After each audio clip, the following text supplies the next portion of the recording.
Seguimos, el segundo bloque. Fíjate, Marvel, que están apagados los micrófonos. Estamos, mira, 8:40. 8:40. ¿Están apagados los micrófonos? ¿No los están escuchando? Sí. Yo no los escucho. Bueno, capaz que vos hayas. Bueno, seguramente es el auricular. Pero el segundo bloque, creo que ya solucionamos los problemas, ¿no? De transmisión en vivo. De transmisión en vivo, sí. Gracias, vamos a decirle a todos de vuelta que estamos censurados en el canal donde habitualmente salimos, estamos censurados en Un Muy Espejo también, en el sentido de que lo han censurado a ellos por culpa nuestra, en teoría, de lo que hablamos, y eso nos está generando muchos problemas técnicos, pero creo que ya estamos en condiciones de salir en todos los lugares donde nos pudimos escabullir para poder hablar, y todo esto va a salir después en los recortes. Pero vamos a arrancar este bloque haciendo esta aclaración de que no estamos saliendo como habitualmente aquellos que nos van a buscar porque nos han censurado y hasta el domingo no podemos publicar, pero en los recortes esto va a quedar, y es muy importante lo que vamos a tratar ahora, porque lo que entendimos clave el domingo como la visión, lo que el presidente electo tenía que decir, ni bien terminaba la elección y se sabía quién era clave para la Argentina, porque estaba todo parado en una economía que viene muy, muy, muy complicada en todos los frentes, atada con alambre, y que estaba a la expectativa justamente de qué iba a decir el presidente electo. El hecho de que sea Milei todavía le puso mucho más pimienta a todo esto, porque estamos hablando de un programa que iba mucho más a fondo, y un programa o por lo menos lo que venía proponiendo en campaña era disruptivo en un montón de cosas. Entonces buscaba el escenario social, político y sobre todo el económico, definiciones de parte de Milei, en este caso, que fue el que ganó la elección. Y esas definiciones iban a impactar, ni bien abran los mercados, ni bien se ponga en juego de vuelta la economía, y eso fue lo que pasó.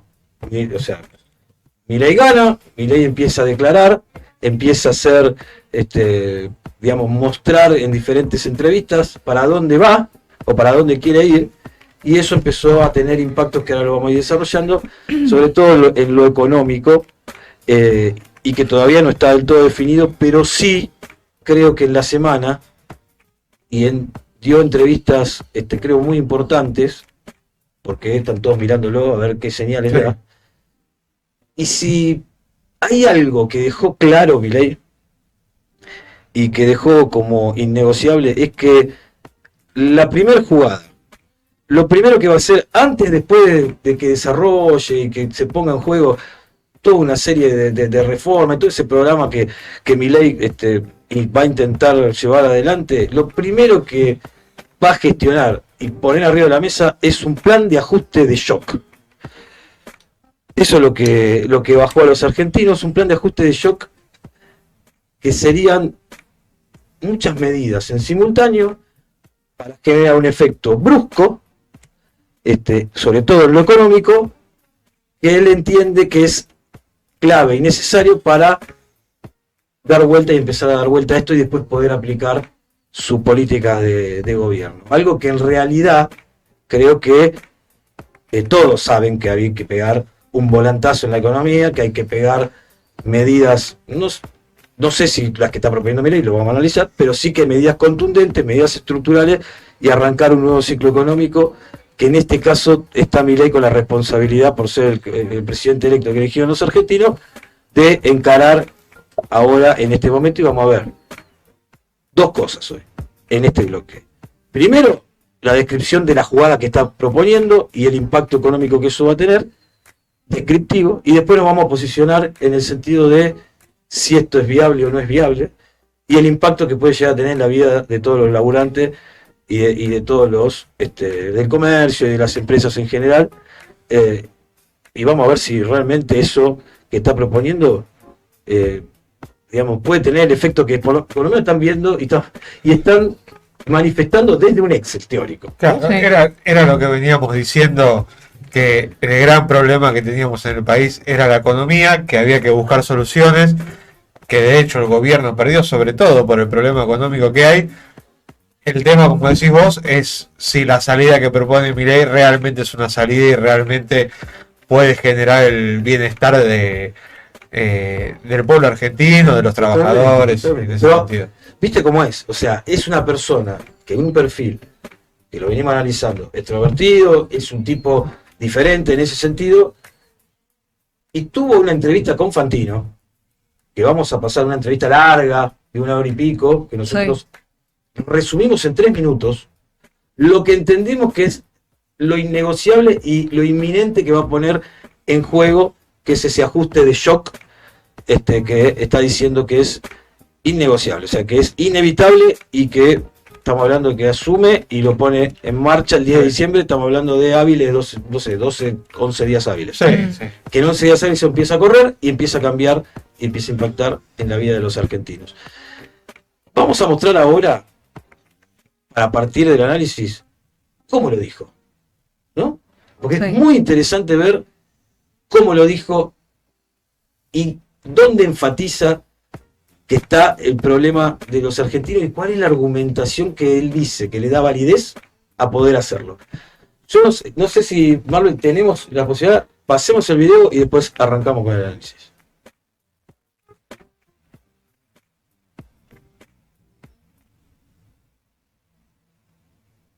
Los que menos tienen, los que ya no tienen nada, te votaron.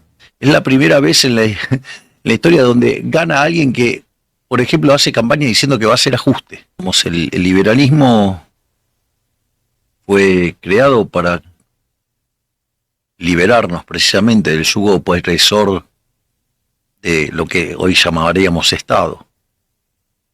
Y está claro que el Estado presente es lo que nos está empobreciendo. Es decir, el Estado no es la solución, el Estado es el problema, diría Ronald Reagan. La gente interpretó perfectamente nuestras consignas políticas. ¿Por qué crees vos que te votan o te votaron esos? Porque puede ser que estén aburridos de ser tratados como esclavos. Nosotros te pregunto vamos a trabajar por individuos libres. ¿Sabes lo que pasa? Los problemas que tiene Argentina son demasiado grandes. Hoy mi foco está en hacer bien el trabajo que me encomendó el pueblo argentino. ¿Cuánto tenés? ¿Tenés 4 años o tenés 3 meses? Para estabilizar, para acomodar la macro, yo creo que tenemos tiempo para hacerlo. Las bombas que han dejado plantadas, yo estoy confiado que las podemos desactivar. O sea, que una de las cosas que... tenemos plantado una hiper, ¿no? Esto es esto está a punto de explotar, o sea, y el desastre que te pueden causar es enorme. ¿Y? Entonces, la realidad es que la única forma en que vos podés salir es haciendo un ajuste fiscal monumental. ¿Quién lo va a pagar, Javi? Ese ajuste. El ajuste lo va a pagar la política, no la gente. El ajuste lo paga la política y sus socios. Eso quiere decir que lo que te estoy diciendo es, voy a hacer un ajuste de shock y voy a poner a la economía en equilibrio fiscal. Como además yo tengo un compromiso de no subir los impuestos, quiere decir que lo voy a hacer bajando el gasto. Entonces el ajuste va a ir ahí.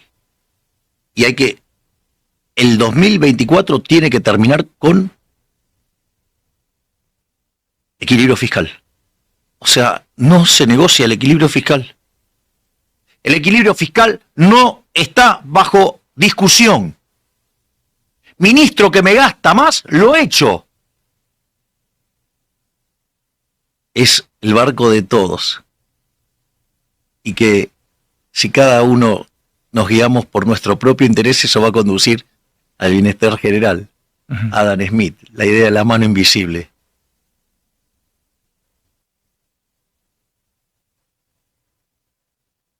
Sí, ya está. Ahí estamos. Bueno, eso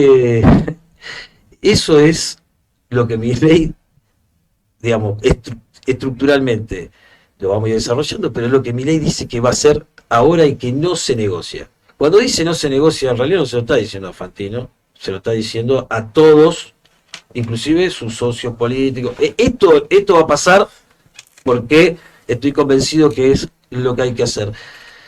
Ahora bien, vamos a dejar de lado primero la cuestión de digamos, nuestra posición sobre si se va a poder hacer o no se va a poder hacer y el impacto que va a tener en la gente y si realmente él tiene esa cobertura o no la tiene de parte del pueblo argentino. Y nos vamos a meter en lo que él está diciendo que es la salida. Dice, antes que nada, lo primero que hay que hacer es desactivar la bomba de la hiperinflación. Hace todo un diagnóstico de dónde está el problema en la economía argentina en punto por punto, va deuda comercial, emisión monetaria, Banco Central en negativo, déficit, digamos, el déficit es que el Estado gasta más de lo que recauda, en todo lo que es los gastos corrientes, y precios que él dice que están atados o regulados artificialmente, que no son los precios que tendría que haber, entonces eso también es algo que cuando se desarme va a generar... Todo eso son variables que están desacomodadas y que lo que están conteniendo es una situación de desmadre de precios cuando eso si eso se libera de cualquier manera, descontroladamente. No es mentira. Ese diagnóstico que la economía está está así, en el limbo, está al borde. Está absolutamente desordenada en todas esas variables, ese es un diagnóstico correcto. El tema es dónde él ve y dónde pone el foco para salir, en la solución. Y lo que propone es la ortodoxia pura, llevada al extremo, que nosotros ponemos en el video una concepción que él tiene, que creo que es lo que enmarca después todas sus políticas y de dónde parte su pensamiento para decir lo que hay que hacer y lo que hay que arreglar y cómo. Que es, el problema central es el Estado, ¿no? Esto funciona mal por el Estado. Hay una parte de eso que es verdad, el Estado a través de las políticas públicas llegó y terminó poniendo al país en esta situación, pero que la salida no es mejorar o hacer otras políticas públicas, sino que es el Estado el que se tiene que retirar de la vida de las personas, y ese retiro del Estado hace, como dijo al final, que los individuos interactúen libremente, sin la intervención y la regulación pública del Estado, y eso es lo que va a terminar al final de su camino, haciendo que todo mejore, todo crezca, todo florezca, y esa mano invisible del mercado traiga el bienestar, ¿no? Contratos entre privados. Bien. Ahora, ese retiro del Estado dice que lo va a empezar a hacer con un ajuste brutal de shock. Cuando dice de shock, está metiendo en comparación, o se está desligando del ajuste que hizo Macri en el 2015, que fue gradual, el gradualismo. Claro. Dice, no, esto y la situación que está, para desactivarlo hay que hacer un ajuste de shock, que son medidas en simultáneo para atacar lo que él marcaba en todas las facetas de la economía donde está desordenado, para marcar en simultáneo cuáles van a ser las medidas. Las medidas son ajuste. O sea, mi plan es ajuste. Esto se lo decía Mamarra. Sí. Es práctico, no es estratégico. ¿Por qué?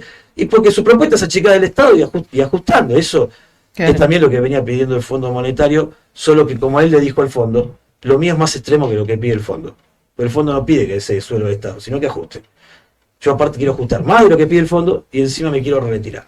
Y ese ajuste, ahora lo vamos a ir desglosando paso por paso, está poniendo en juego el impacto en la vida real de las personas, que lo vamos a tratar después, pero que involucra en las medidas, en simultáneo, privatizaciones, sacarse de encima empresas que controlan el sector público, eliminación de subsidios, que son los que regula que el precio, por ejemplo, del alumno se vaya más arriba. Claro, no son solo los subsidios sociales que cobra la gente, sino subsidios a energía, tarifas sociales, transporte. Exacto. Otra cosa que existe en el gasto público es el tema de la obra pública, que está, lo dijo en el mismo programa, a cero, freno todo a cero, dejo de gastar, dejo de emitir,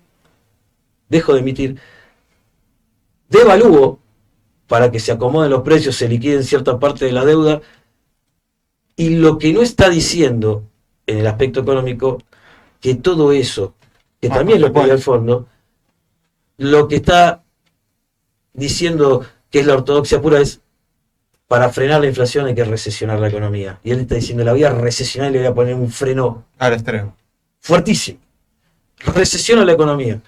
Si recesiona la economía, baja el consumo. Si baja el consumo, también frena la presión por importar, gastar en dólares para traer productos o insumos de afuera, y genero con un tipo de cambio alto las condiciones para los que exportan materia prima tengan más incentivos para exportar, y empiezo no emitiendo, no gastando, bajando el consumo para bajar las compras afuera y subiendo los ingresos, empiezo a ordenar las cuentas públicas, le llama equilibrio fiscal, y eso en un año tiene que terminar. Ahora, eso es todo muy teórico, ¿no? Sí. Todo muy teórico. Pero es interesante ver qué medidas, porque impactan en todos. Pero sobre todo, vamos a arrancar por lo económico, porque es lo que impacta en las empresas y en las decisiones de la gente que tiene que mover plata, sea comerciante, sea empresario, sea, no sé, cualquiera que maneje ciertos recursos. Sí, la economía de la gente día a día. Tiene que saber esto. Acá Nico armó una serie de placas que van a ir explicando un poco qué es lo que se está pensando. Yo no sé, Marlon, si podemos ir tirando las placas. Ahí va. Ahí tenemos la primera. En realidad estas placas, nosotros con Elías siempre... Siempre que armamos el bloque económico, hacemos un punteo de cosas. Esta vez, como es bastante y capaz que más complejo, decidimos pasarlo a placas, a un PDF, para que se pueda entender un poquito mejor, pero es lo que hacemos siempre acá el equipo de Mirada Nacional, como para poder entender. La primera placa hablaba de la revolución a la continuidad, porque hay que decir eso. Una cosa es lo que se dice, porque yo puedo decir, no, a mí me gusta, o un entrenador de fútbol, a mí me gusta jugar como jugaba el Barcelona, pero voy a jugar un partido y pongo 5 defensores, 4 mediocampistas y un 9 sol y le tiro todo pelotazo. ¿Por qué? Porque está jugando contra el mejor equipo del mundo. Y bueno, ahora la situación es complicada, y está entre lo realizable y lo no realizable. Lo no realizable, evidentemente, era el plan de Ocampo y la dolarización temprana. Hoy Milei volvió a reafirmar de que iba a eliminar el Banco Central y que iba por la dolarización. Estos son dos supuestos de lo que puede llegar a pasar en el corto y mediano plazo, que no apuntan a lo que es dolarización. No, esa idea de dolarizar, apenas llegás, y que requería una liberalización de todas las variables económicas, claro, y la explosión, no pasa. Evidentemente, si se confirma que va Caputo al Ministerio de Economía y va Rendler al Banco Central, no va a pasar eso, al menos, como decimos, en el mediano o corto plazo. Entonces tenemos descartada la dolarización. El modelo claramente de los mercados financieros. Recordemos que a Caputo le decían el Messi de las finanzas cuando fue secretario de Finanzas y cuando estuvo en el Banco Central. Se cae la idea del FEM, que era el Fondo de Estabilización Monetaria, que era el proyecto de Ocampo, que era crear un fideicomiso en Wall Street con el Fondo de Garantía de Sustentabilidad, que tenía todas las acciones que tiene el ANSES, YPF y los bonos del propio Estado que hoy tiene el Estado, poner eso de garantía para tomar deuda y a partir de ahí rescatar las LELIQs. Claramente no le daba hoy lo que vale todo eso para poder rescatar las LELIQ. Entonces va el plan de Caputo, que fue lo que le atrajo a Milei de la solución, que es un rescate de LELIQ, cambiarle esas letras de corto plazo de 28 días, 30 días que tienen los bancos por títulos más largos. Pasar también de deuda del Banco Central a deuda del Tesoro, capaz por títulos a 10 años, a 15 años. Para pasarlo digamos, a un lenguaje terrenal, lo que está haciendo va a bicicletear la deuda con un artilugio legal, pero digamos... Sí, es patearla para adelante y desarticular todo ese lío. Bien. ¿Seguimos con la placa? Ahí Está. Milei ratificó de que no iba a salir del cepo el día 1, otra cosa que le hacía ruido a Ocampo, porque claramente dice, si yo salgo del cepo del día 1, que era lo que decimos acá en un montón de programas, o tenés un corralito, o tenés un plan Bonex, o tenés una hiperinflación y una hiperdevaluación de que no podés controlar. Se controla demasiado la historia. Demasiado, no le podés poner freno. Eso quedó descartado. Claro. Y con Caputo, siempre en el caso de que sea realmente Caputo, no hay esto de liberalización total de los derechos aduaneros, esto de decir soy libre de comerciar con el mundo, no hay impuestos, no hay tasas, no va a pasar eso porque sabemos que Caputo viene de una familia que ha tenido muchas empresas que se han beneficiado de esas cosas, hay que decirlo. Entonces, eso no va a pasar. Otra cosa de que le hacía ruido a Ocampo, también manejamos la hipótesis de que en el caso de asumir Caputo va a ser un ministro de transición, no va a ser un ministro para los 4 años. Viene a hacer el desarme y se va. Claro, sí. El trabajo sucio. Sí, viene a comerse el costo político de todo eso. Me parece que Milei lo ve como un Remelennikov de Duarte, ¿no? A quedar ahí. Bien. Vamos a la otra placa. Bueno, esas eran sobre todo las diferencias de lo que venía diciendo Milei con Ocampo, que fue el economista que presentó hace 3 meses atrás y que ahora no va a estar. Ocampo era el economista, digamos, del palo de Milei, de la Libertad Avanza, que representaba simbólicamente la dolarización. Claro, fue el que escribió el libro teórico. Y eso trajo, o sea, la renuncia de Ocampo es, Milei, cuando llegaste estás eligiendo un camino que no es el extremo anarcocapitalista, sino que estás yendo por un camino más ortodoxo neoliberal. Si se quiere. Claro, bien, exactamente. Vamos. O sea, no es el revolucionario anarcocapitalismo lo que se viene, sino es más un neoliberalismo parecido a lo de Menem, etapa 2016-2018, seguramente. Bueno, se mantiene el ajuste primario, que era lo que hablábamos antes, un fuerte recorte del gasto en busca del equilibrio fiscal primario. El primario son ingresos y egresos totales sin tener en cuenta lo que son pagos de intereses de la deuda. No, ella es el gasto corriente, claro, es el pago digamos, de la luz, de lo que entra y de lo que sale, claro, básicamente. Bien. Y en eso tenemos la quita de los subsidios, tarifas, transportes, energía, nafta, también tenemos obra pública, seguramente, que el otro día me enteré que la obra pública directamente contrata a 400.000 trabajadores, o sea, indirectamente debe ser el doble, fácil. No, eso, y ahora vamos a hablar del impacto, claro. Está todo eso. La devaluación y la recesión sigue estando en pie. Posiblemente haya 2 tipos de cambio, de marzo hasta junio, hasta marzo o hasta junio, esto porque unificar directamente todo también le traería un problema, o sea, probablemente haya un tipo de cambio comercial y otro tipo de cambio oficial, pero regulado y hecho ley o hecho decreto.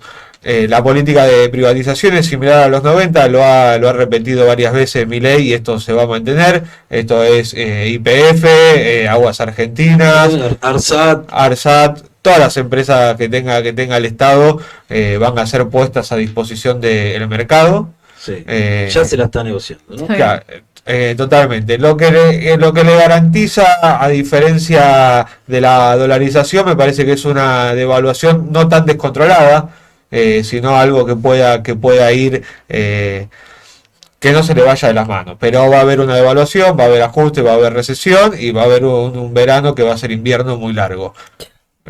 Bien, sigamos. En ese sentido me parece que va ahí. Seguimos a la otra placa.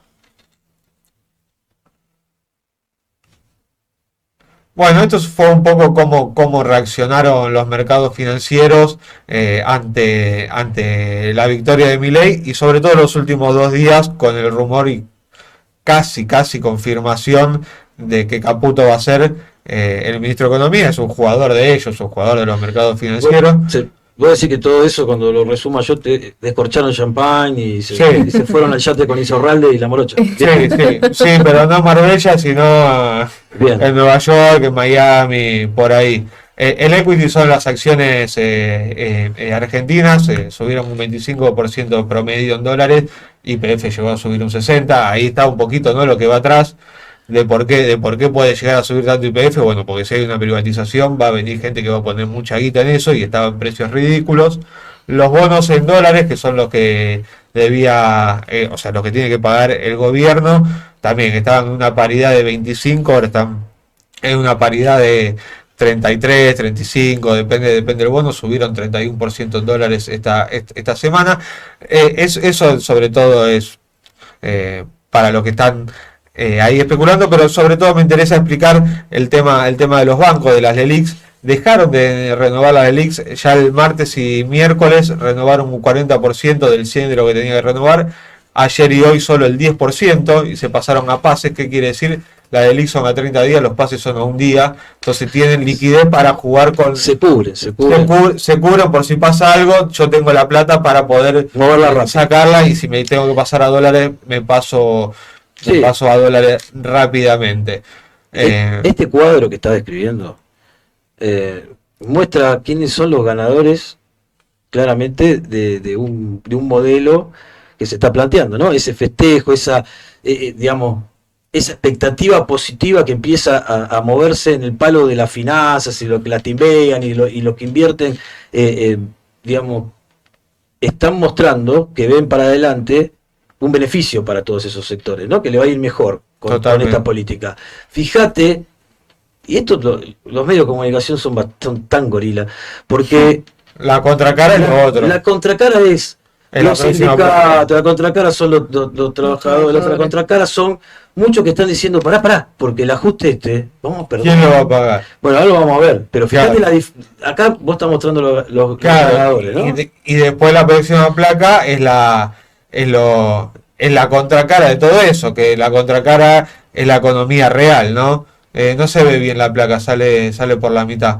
Que la reacción en la economía real, o sea, ¿no? Lo que venía las empresas, la gente de pie, los que venden, los que compran, los comercios, los que fabrican. Bueno, mantiene la misma estrategia que decimos desde mitad de año, esperando esta devaluación, que es la devaluación más anunciada de toda la historia, que parece que no llega más, pero la verdad que yo nunca vi a las empresas prepararse tanto para esto, y eso me da un poquito de tranquilidad, porque los que hicieron las cosas bien tal vez la puedan aguantar un poquito más que otros, y es mantener cuenta corriente corta. ¿Qué quiere decir eso? Te vendo a un plazo corto, en momentos de estabilización cambiaria, sí. Las empresas te venden y te cobran 30, 60, 90 días. No venden mercadería a cambio de que le pagues en pesos en 3 meses, porque en 3 meses el peso va a valer. Claro, porque entonces la cuenta corriente corta, que bueno, te agarro los cheques a 15 días, a 10 días, pagame en efectivo. Las ventas reguladas, ¿por qué? Porque cuidar el stock es el patrimonio de las empresas, nadie se va a querer sacar todo el stock de encima por más de que tenga las ventas, porque te quedás con los pesos en la mano y después no podés reponer esa mercadería. Bien. De hecho, esta semana hubo aumentos de hasta 50% en pesos en algunos productos en supermercados y 15% en dólares, porque se cubren de eso, se cubren de la posible devaluación. No entra ninguna importación, o sea, ya el gobierno ¿cómo armó esta salida? Bueno, yo te dejo la llave así como está el 10 de diciembre y hacete cargo. ¿Cómo hago para llegar al 10 de diciembre? Bueno, no entra ninguna importación, o sea, no me salen dólares, y le doy una zanahoria a los que tienen que liquidar con un dólar de exportación de 50-50. La semana pasada era el famoso dólar Fernet, que era 70%, 30%, o sea, 70% se liquida en el mercado oficial, que queda en el Banco Central, esos dólares entran al Banco Central, y 30% lo podés liquidar en un tipo de cambio diferente en el contado con liquidación. Ahora es 50-50. 50 me quedo yo, el Banco Central, el gobierno, y 50 en el contado con liquidación. ¿Que eso qué le permite? Bueno, es una zanahoria, porque decir, bueno, los que tienen que liquidar no se van a sacar todo encima, pero me entran un poquito de reserva para aguantar hasta el 10 de diciembre, y con el 50% que liquidan en el contado con liquidación, me frenan un poco esa brecha para que no se dispare. Para marcar bien.